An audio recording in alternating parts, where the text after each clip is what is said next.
Hey guys, today I'm going to show you where the AC, compressor, clutch, relay, and fuse are on this 2008 Chevy Malibu. If this video is helpful, can you smash the thumbs up button, leave a comment down below for the YouTube algorithm, really helps out a lot. So first thing we need to do is pop our hood.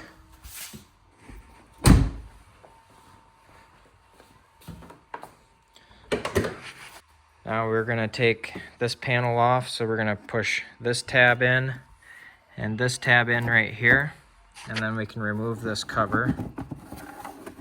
Kind of lift up and pull.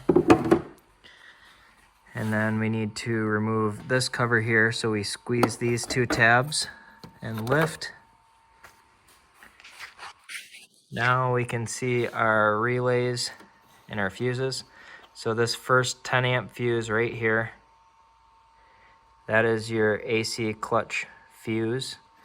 And this relay right here is your AC clutch relay. So we've got your AC clutch fuse and your AC clutch relay. So I hope this video is helpful to you. If it was, smash that thumbs up button, leave a comment down below for the YouTube algorithm, and thank you for watching.